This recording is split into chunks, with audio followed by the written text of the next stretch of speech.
I was really struck by the somber declaration, both by Xi of China and Putin, that change is coming after 100 years. Now, I think that refers to a lot of different things.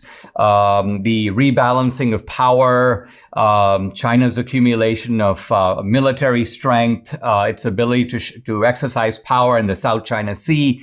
But there's certainly an economic dimension here that they're referring to. And I think specifically it is that they're creating a new coalition, it seems, to break free of the US dollar. And I thought there's no one better. In fact, when you came on last time, you were talking about this exact thing. So tell us where we are now, what is happening, and what can we look forward to over the next several months? Yes, Dinesh, such a huge thing, such a huge thing. So we did call it, you're right. But this has been really in process, I'd say in earnest for sure for the last 20 years. Obviously, this is a longer term trajectory. Obviously, we got the Federal Reserve with the 1913, Commission of the Federal Reserve, which is a private corporation. It's not a U.S. government entity, as many people mistake and believe that it is. It's got a private charter from 1913 from Congress. And then 1944, the Bretton Woods New Hampshire agreement, where the U.S. would be pegged to basically gold, and therefore instead of pegging all currencies to gold, other currencies would be pegged to the U.S. dollar at 35 cents an ounce for gold. So we had the gold standard. And then you fast forward to 1971, when Richard Nixon finally took us off the gold standard. And then you move to 1974, where we tried to once again tether our currency creation opportunity that we then had with full-on fiat currency tied to no hard assets for the first time.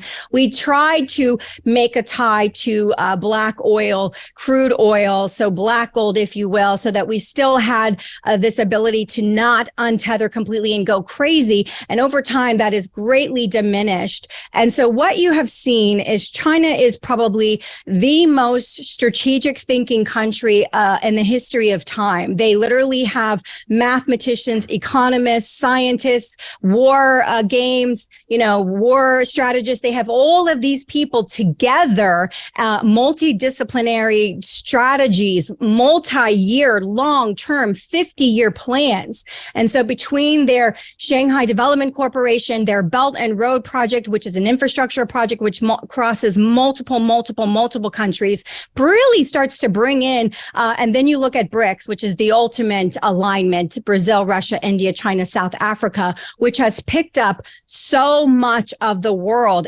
since 2020. What we're seeing, Dinesh, is a migration of countries moving away from the West payment systems, the SWIFT systems, the NATO country alliance, the Five Eyes, Australia, New Zealand, England, America, Canada, that group that really is the power behind NATO. This is moving away. And you've got about 80% of the population of the world moving towards the BRICS nations and the BRICS foundation that they're creating.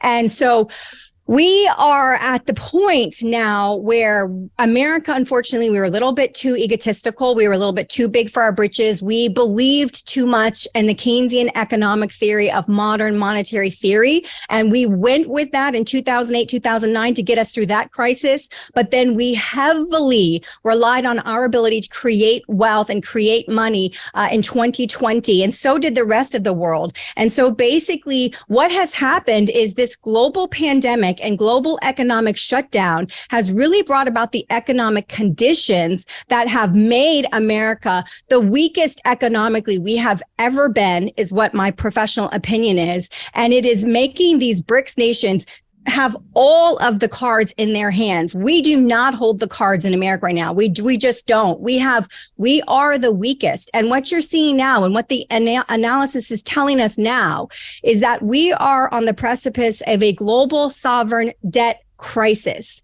And it is global. And Dinesh, it's so interconnected between countries because since China joined the World Trade Organization in 2001, and America really just became its consumer, it's a producer, we're the consumer, we obviously have so much lost autonomy of self-sufficiency because of that. But we are really beholden to them, economically speaking, even just pharmaceuticals. And we didn't learn that lesson in 2020. We didn't reroute supply chains vaccines and start domestically producing our medications again. We learned nothing. And now we are at the precipice of, unfortunately, this sovereign global debt crisis, which the analysis economically, Dinesh, I know I've got a lot here, so I'll cut this off now, but I will just tell you that the analysis is showing that the Federal Reserve would have to do, and I'm talking immediately now, about 4 successive rate cuts in order to prevent this crisis from imploding upon itself.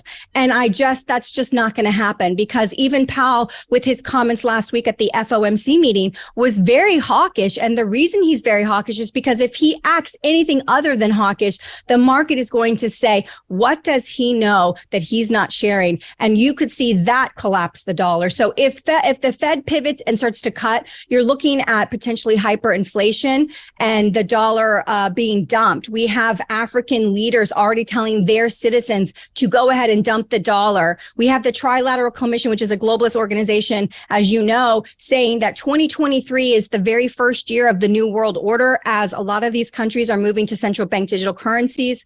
And as you know, the Federal Reserve has launched, and this has been something I've been bringing up for a long time, but the Federal Reserve is now announcing that their FedNow digital dollar, central bank digital currency, will be live July of this year. So it almost looks like a setup to a global implosion of the current fiat debt system, moving us onto kind of unilaterally a central bank digital currency platform.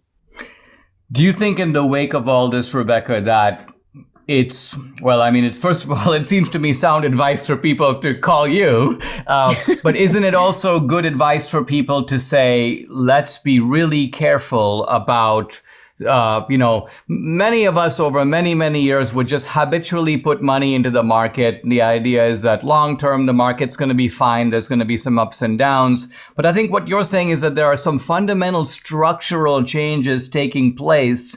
And you not need to have maybe a much more cautious strategy because of the political and fiscal irresponsibility that we have shown as a country to put ourselves in this dangerous situation. Is that a correct reading of what you're saying? It's 100% correct. We, as Americans, have to go into a short-term mode here. It's not the normal assessment of a portfolio. It's not the normal, hey, what can I grow in what sector of equities, what bond sectors, not what fixed income. This is a little bit of a carve-out of normal portfolio management, in which we are looking more for bridge assets that will take us from the existing system, that really will attain true value, and that will still have intrinsic value in the new system. Even if they are revalued, it's relative. So if I've got a person who's all in equities and bonds and a normal portfolio, and then I have a person who is in commodities and who's got some hard assets, this portfolio is going to, obviously, if we go through this global sovereign debt crisis and transition to a new system, the traditional portfolio is going to be decimated. It is certainly overbought, overvalued. Like I said, it's untied to any real true hard asset values that we actually organically have. So you're going to see traditional portfolios. You're going to see, unfortunately, I would call it a black swan event. And then on the other side, the bridge assets, what we're trying to do is relatively make our clients better so that assets that are still intrinsically valuable, even if they're revalued, if you look around at the rest of America that were in equities and bonds, you're going to be so much better off because your assets retain value, even if there's a new leveling of who is wealthy after this happens, because that is exactly what will happen. We will have a reorganization of wealth in society, and different groups will come out ahead of other groups. And so it is a very challenging time, Dinesh, for sure. Wow. Folks, you got to be prepared. And Rebecca Walser, thank you very much for coming and sharing this wisdom with us. I appreciate it. Thank you so much.